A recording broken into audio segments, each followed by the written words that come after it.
Thursday. It's almost the weekend, isn't it? If your plans for the weekend, put your feet up, watch a film, listen up. Right, James Luxford is a film critic and can tell us the ones to watch and, importantly, the ones to avoid. Because you don't want to waste your time with a bad film, do you? The good, the bad, and on demand. Hey, James. Good morning. Thank you so much for joining me, because I had a nightmare with a film last week. I end up, this is very rare for me, turning it off. I don't know if you've watched it. Have you watched Blonde?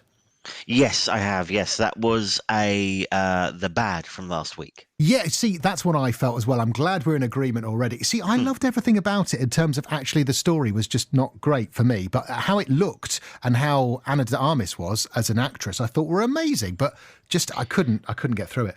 Yes, I think, for me, I would agree. The look, the feel of the movie was very accurate for, at least from my perspective. I think it concentrated a bit too much on the suffering she went through and perhaps not so much the talent that made her a star. Yes, that's the bit that I was hoping to see. That's his good stuff. Okay, well, let's move on to what we've got to maybe look forward to or avoid this week. Should we start with the good? The good this week is The Woman King in cinemas now. Viola Davis plays an African general in the 1800s who teaches a new generation to fight against a new threat. My king, the Europeans wish to conquer us. They will not stop until the whole of Africa is theirs. We must fight back for our people. Aleska, you're asking me to take them to war. War. Some things are worth fighting for. It already feels like a big Hollywood blockbuster just from that clip. What more can you tell us about it?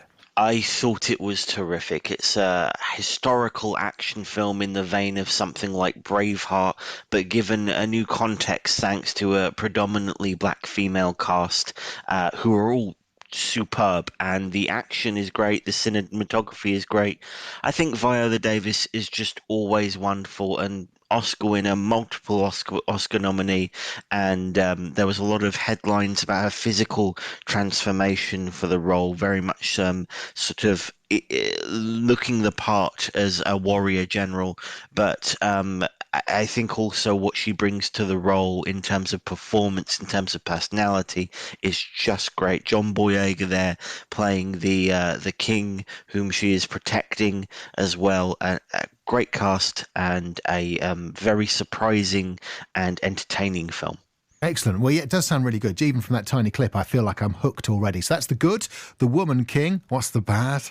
My bad this week is Amsterdam in cinemas Friday. Christian Bale and Margot Robbie star in a comedy about a group of friends in the 1930s who become embroiled in a murder plot. You don't get here without things starting a long time ago. So, two soldiers and a nurse found ourselves in Amsterdam.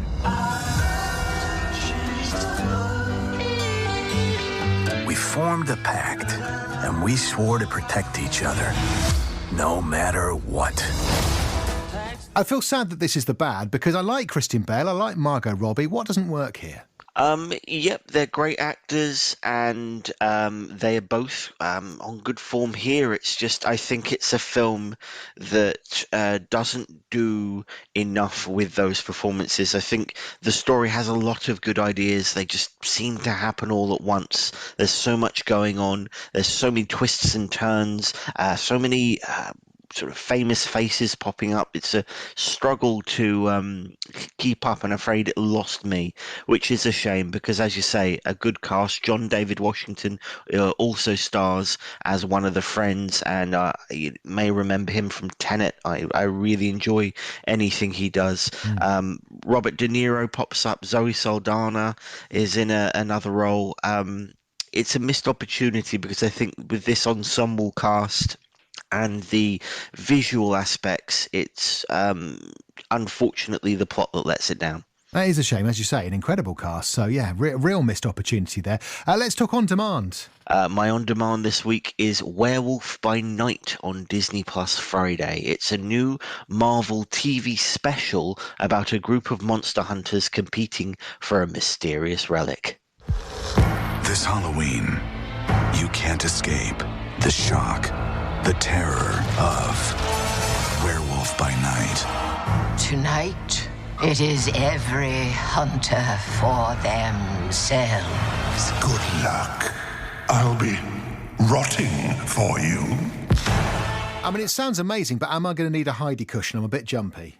Yes, I'm also a little bit jumpy, and I would say this is perhaps a little more creepy than it is shock scares. It is quite violent, particularly for something with the Marvel logo in front of it. So this is a bit of an experiment from the superhero genre.